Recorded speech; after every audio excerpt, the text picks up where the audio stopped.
அது அந்த how to ஸ்டடியில் நம்ம இடத்தை பற்றி பார்த்தோம் இல்லையா.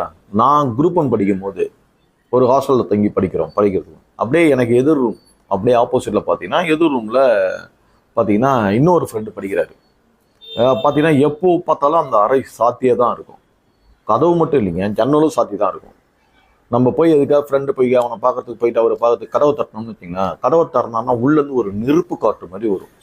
என்னப்பா இப்படி படிக்கிற, என்ன ஒரே அனலாக இருக்குது, அது அம்மா போட்டுற போகுது அப்படின்னு சொன்னா கூட அவர் சொல்லுவார், இல்லை கதவெல்லாம் சாத்திட்டு படித்தாதான் எனக்கு சரி வரும், ஜன்னலை திறந்தோம்னா டிஸ்ட்ராக்ஷன் வரும், நான் படிக்கணும்னா இப்படி படித்தாதான் நம்மளால படிக்க முடியும் அப்படின்னு சொல்லிட்டு கதவு ஜன்னல் எல்லாத்தையும் சாத்திட்டு படிப்பார். அந்தளவுக்கு டிஸ்ட்ராக்ஷன் ஆகக்கூடாதுன்னு சொல்லுவார்.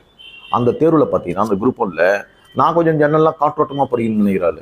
அவர் சொல்கிறது உண்மைதான்றது எப்போ தெரியுதுன்னா, அந்த தேர்வில் அவர் பாஸ் பண்ணுறாரு, எனக்கு கிடைக்கல. குரூப் 1 அந்த குரூப்பெல்லாம் எனக்கு கிடைக்கல. ஆனால் அவர் கிடைச்சி அப்போ போயிட்டாரு. பாருங்கள், இத்தனை ஆண்டுகளுக்கு பிறகு நினைவு வருது. இப்போ பார்த்தீங்கன்னா சென்னை மாநகரத்தில் அவர் ஒரு இடத்துல டிஐஜியாக ஒர்க் பண்ணுறாரு. நல்ல ப்ரமோட்டிவ் இதில் ஒர்க் பண்ணிகிட்டு இருக்காரு. ஸோ இதுதாங்க, அப்போ படிக்கிறதுன்றது ஒரு வெற்றியை தீர்மானிக்கின்றதுக்கு என் வாழ்க்கையில் நான் சந்தித்த ஒரு இன்சிடென்ட்டை இங்கே சொல்கிறேன். ஸோ உங்களுக்கு கவனச்சிதறல் இல்லாமல் எங்கே இருக்குமோ அந்த இடத்த தேர்வு பண்ணுங்கள், அந்த இடத்துல உட்காந்து படிங்க, வெற்றி கண்டிப்பாக கிடைக்கும். தேங்க்யூ.